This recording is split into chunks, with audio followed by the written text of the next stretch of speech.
Price lord everyone. ಯೇಸು ಕ್ರಿಸ್ತನ ಮಧುರವಾದ ನಾಮದಲ್ಲಿ ನಿಮ್ಮೆಲ್ಲರಿಗೂ ಸ್ತೋತ್ರವಾಗಲಿ.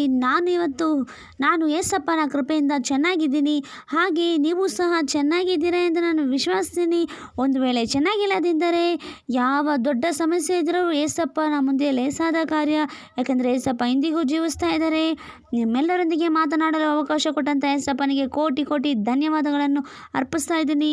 ಇವತ್ತು ನಾನು ಬೈಬಲ್ ಪ್ರಕಾರ ಯೇಸಪ್ಪನವರು ಹೇಳಿದಂತಹ ವಿಷಯ ಬಗ್ಗೆ ನಾನು ಹೇಳ್ತೀನಿ. ನಾನು ಹೇಳುವ ವಿಷಯ ಏನೆಂದರೆ, ಯೆಶಾಯನು ಬರೆದ ಗ್ರಂಥ 56ನೇ ಅಧ್ಯಾಯ 1ರಿಂದ 8ನೇ ವಚನದವರೆಗೂ ಹೇಳಲು ಇಷ್ಟಪಡ್ತಾ ಇದ್ದೀನಿ. Today's topic is I am going to tell you everyone about Jesus Christ according to the Bible. Jesus said, Isaiah chapter 56 verse 1 to 8. Listen everyone carefully. I am going to tell you now in Jesus name. ಯೇಸುವಿನ ನಿಯಮಗಳನ್ನು ಅನುಸರಿಸುವ ನಪುಂಸಕರು ವಿದೇಶೀಯರು ದೇವಾಲಯದಲ್ಲಿ ಹಕ್ಕುದಾರರಾಗುವುದು. ಯೇಸು ಹೀಗೆ ಹೇಳುತ್ತಾರೆ, ನ್ಯಾಯವನ್ನು ಅನುಸರಿಸಿರಿ, ಧರ್ಮವನ್ನು ಆಚರಿಸಿರಿ, ಏಕೆಂದರೆ ನನ್ನ ವಿಮೋಚನಾ ಕ್ರಿಯೆಯು ಬೇಗನೆ ಬರುವುದು, ನನ್ನ ರಕ್ಷಣಾ ಧರ್ಮದ ಕಾರ್ಯವು ಶೀಘ್ರವಾಗಿ ವ್ಯಕ್ತವಾಗುವುದು. ಈ ವಿಧಿಯನ್ನು ಕೈಕೊಳ್ಳುವ ಮನುಷ್ಯನು ಧನ್ಯನು. ಇದನ್ನೇ ಭದ್ರವಾಗಿ ಹಿಡಿದು ಸಬ್ಬತ್ ದಿನವನ್ನು ಹೊಲೆ ಮಾಡದೆ ಯೇಸುವಿನ ದಿನವೆಂದು ಆಚರಿಸುತ್ತಾ ಯಾವ ಕೇಡಿಗೂ ಕೈಹಾಕದ ಮಾನವನು ಭಾಗ್ಯವಂತನು.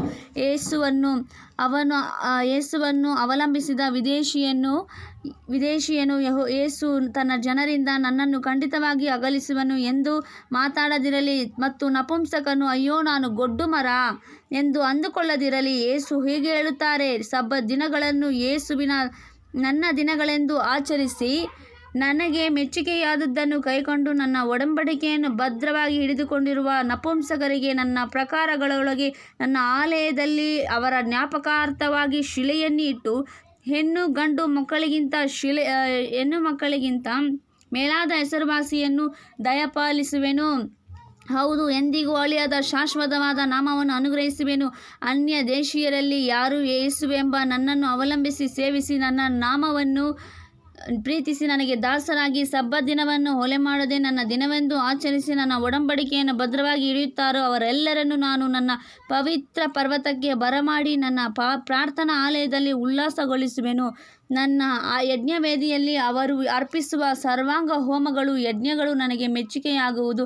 ನನ್ನ ಆಲಯವು ಎಲ್ಲ ಜನಾಂಗಗಳಿಗೂ ಪ್ರಾರ್ಥನಾ ಆಲಯ ಎನಿಸಿಕೊಳ್ಳುವುದು. ಇಸ್ರಾಯೇಲಿನ ದೇಶಭ್ರಷ್ಟರನ್ನು ಕೂಡಿಸಿಕೊಳ್ಳುವ ಕರ್ತನಾದ ಯೇಸುವಿನ ನುಡಿ ಏನೆಂದರೆ, ನಾನು ಕೂಡಿಸಿದ ಇಸ್ರಾಯೇಲರೊಂದಿಗೆ ಇನ್ನೂ ಹಲವರನ್ನು ಕೂಡಿಸುವೆನು ಎಂಬುದೇ. ದೇವರ ಮುದ್ದು ಮಕ್ಕಳೇ, ಏಸಪ್ಪ ಬೇಗನೆ ಬರಲಿದ್ದಾರೆ. ನಾನು ಆಯತ್ತವಾಗಿದ್ದೀನಿ, ನಾನು ಪರಲೋಕಕ್ಕೆ ಹೋಗ್ತಾ ಇದ್ದೀನಿ. ಹಾಗೆಯೇ ನೀವೆಲ್ಲರೂ ಬರಬೇಕೆಂದು ನಾನು ಆಸೆ ಪಡ್ತಾ ಇದ್ದೀನಿ. ಏಸಪ್ಪ ಕ್ರಿಶ್ಚಿಯನ್ಸ್ಗೆ ಮಾತ್ರ ರಕ್ತ ಸುರಿಸಿಲ್ಲ, ಈ ಲೋಕದಲ್ಲಿರುವ ಎಲ್ಲರಿಗೋಸ್ಕರ, ಹಿಂದೂ, ಮುಸ್ಲಿಂ, ಕ್ರಿಶ್ಚಿಯನ್ಸ್, ಎಲ್ಲ ಜಾತಿಗೋಸ್ಕರ ರಕ್ತ ಸುರಿಸಿದ್ದಾರೆ. ಅವರು ಜಾತಿ ಮತ ನೋಡಲು ಭೇದ ಭಾವ ಮಾಡಲು ಬಂದಿಲ್ಲ, ಬದಲಾಗಿ ಪ್ರೀತಿ ಮಾಡಲು ಬಂದರು ಎಲ್ಲರನ್ನು. ಆದ್ದರಿಂದ ಅವರನ್ನು ನಂಬಿ ಅವರು ಬೇಗನೆ ಬರಲಿದ್ದಾರೆ. ಬನ್ನಿ, ನೀವು ನಾನು ಒಂದು ಸೇರಿ ದೇವರ ರಾಜ್ಯವನ್ನು ಕಟ್ಟೋಣ, ಕಟ್ಟಿ ದೇವರ ಚಿತ್ತವನ್ನು ನೆರವೇರಿಸೋಣ. ದೇವರ ಮುದ್ದು ಮಕ್ಕಳೇ, ಯಾಕೆ ಗೊತ್ತಾ, ನಾನು ಎಲ್ಲ ವಿಡಿಯೋದಲ್ಲೂ ನನ್ನ ಮುಖ ತೋರಿಸ್ತಾ ಇಲ್ಲ, ಯಾಕಂದರೆ ನಾನು ಇವತ್ತಿದ್ದು ನಾಳೆ ಸತ್ತೋಗ್ಬಿಡ್ತೀನಿ. ಆದರೆ ಏಸಪ್ಪ ಮಾತ್ರ ಶಾಶ್ವತ. ಅವರನ್ನು ಎಲ್ಲ ಕಾರ್ಯದಲ್ಲೂ ಮುಂದೆ ಇಡಿ, ಅವರು ಬೇಗನೆ ಬರ್ತಾರೆ. ಇಷ್ಟು ಮಾತ್ರ ಹೇಳೋಕ್ಕೆ ನಾನು ಇಷ್ಟಪಡ್ತಾ ಇದ್ದೀನಿ. ಈ ವಿಡಿಯೋ ನಿಮಗೆ ಇಷ್ಟ ಆಗಿದ್ದರೆ ಯೂಟ್ಯೂಬ್ಗೆ ಹೋಗಿ ರಮ್ಯಾ JS ಅಂತ ಹೊಡಿರಿ, ಸಬ್ಸ್ಕ್ರೈಬ್ ಮಾಡಿ, ಲೈಕ್ ಮಾಡಿ, ಶೇರ್ ಮಾಡಿ, ಕಮೆಂಟ್ಸ್ ಮಾಡಿ, ಮತ್ತು ಶೇರ್ ಚಾಟ್ ಫೇಸ್ಬುಕ್, ಇನ್ಸ್ಟಾಗ್ರಾಮ್ಗೆ ಹೋಗಿ ಲೈಕ್ ಮಾಡಿ, ಶೇರ್ ಮಾಡಿ. ನಿಮ್ಮ ಕುಟುಂಬವನ್ನು ಏಸಪ್ಪ ಎಲ್ಲ ವಿಷಯದಲ್ಲೂ ಆಶೀರ್ವಾದ ಮಾಡಲಿ. ನಿಮ್ಮನ್ನು ಯೇಸುವಿನ ನಾಮದಲ್ಲಿ ನಾನು ಹಾರೈಸ್ತಾ ಇದ್ದೀನಿ. Thank you all. God bless you all and Jesus loves you all and love you so much all.